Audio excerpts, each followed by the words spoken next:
Hi guys, അസ്സലാമു അലൈക്കും.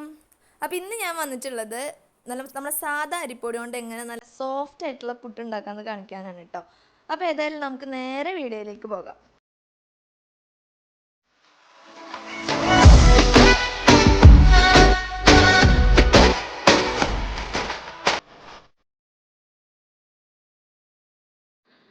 ആദ്യം തന്നെ ഞാനിവിടെ പുട്ടുണ്ടാക്കാൻ ആവശ്യമായിട്ടുള്ള പൊടി എടുത്തിട്ടുണ്ട് കേട്ടോ.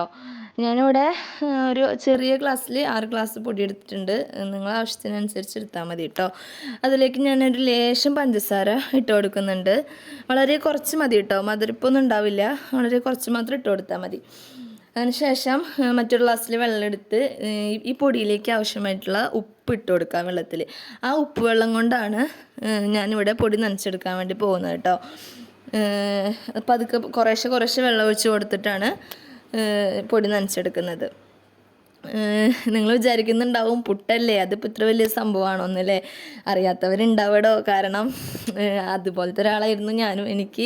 എനിക്ക് സത്യം പറഞ്ഞാൽ അറിയില്ലായിരുന്നു കേട്ടോ. ഞാൻ വിചാരിച്ചിട്ടുണ്ടായിരുന്നു പുട്ടുണ്ടാക്കലൊക്കെ വളരെ സിമ്പിളായിട്ടുള്ള കാര്യമാണ്, എളുപ്പമല്ലേ എന്നൊക്കെ കരുതി ഞാൻ ഉണ്ടാക്കിയപ്പോഴാണ് മനസ്സിലാവുന്നത് അത്ര സിമ്പിളാണ്.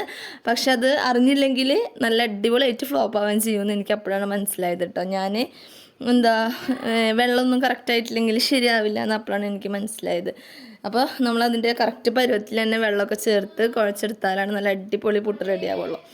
അപ്പോൾ അതിനായിട്ട് ഞാനിതാ ആവശ്യമായ വെള്ളം ഒഴിച്ചു കൊടുക്കുന്നുണ്ട്. ഇപ്പോൾ കറക്റ്റ് പരുവം എങ്ങനെയെന്ന് മനസ്സിലാവണമെങ്കിൽ നമ്മളിതാ ഒന്ന് ഉരുള കൂട്ടി കൊടുത്താൽ മതി കേട്ടോ. ഉരുള പിടിക്കുന്ന സമയത്ത് പൊടിഞ്ഞ് പോവുകയാണെങ്കിൽ കറക്റ്റല്ല. ആ പൊടിഞ്ഞ് പോവാതെ നമുക്കിത് ഇപ്പം ഞാൻ കാണിക്കുന്നുണ്ട് കണ്ടോ, ഇതുപോലെ ഇങ്ങനെ കിട്ടുകയാണെങ്കിൽ അതാണ് കറക്റ്റായിട്ടുള്ളൊരു പരുവം കേട്ടോ പുട്ടിന് ആവശ്യമായിട്ടുള്ള.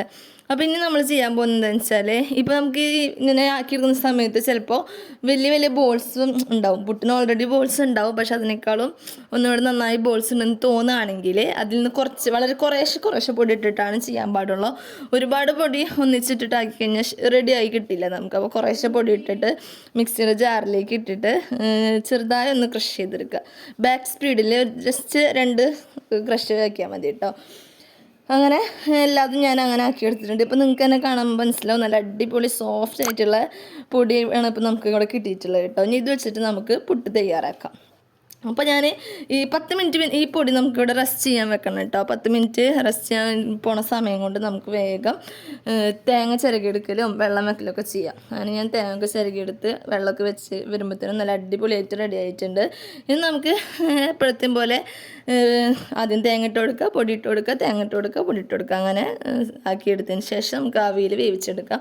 നല്ല അടിപൊളി സോഫ്റ്റ് ആയിട്ടുള്ള പുട്ട് ഇവിടെ റെഡി ആയിട്ട് കിട്ടും കേട്ടോ. നമുക്ക് നല്ല ടേസ്റ്റ് ആയിരിക്കും. ഇങ്ങനെ തീരെ എത്ര ശരിയായിട്ടും ഉണ്ടാക്കിയിട്ട് ശരിയാവാത്തവർ ഇതുപോലെ ചെയ്തിട്ടുണ്ടെങ്കിൽ ഉറപ്പായിട്ടും നല്ല അടിപൊളിയായിട്ട് ശരിയായി കിട്ടും കേട്ടോ. നല്ല സോഫ്റ്റും നല്ല ടേസ്റ്റും ആയിരിക്കും. അപ്പോൾ എന്തായാലും അറിയാത്തവർ ഉണ്ടെങ്കിൽ ട്രൈ ചെയ്ത് കൊടുക്കുക. നിങ്ങൾ അറിവിലറിയാത്തവരുണ്ടെങ്കിൽ അവർക്ക് ഷെയർ ചെയ്ത് കൊടുക്കുക. അപ്പോൾ എന്തായാലും നിങ്ങൾക്കിത് ഇഷ്ടപ്പെട്ടിട്ടുണ്ടെങ്കിൽ ലൈക്ക് ചെയ്യുക, ഷെയർ ചെയ്യുക, സബ്സ്ക്രൈബ് ചെയ്യുക.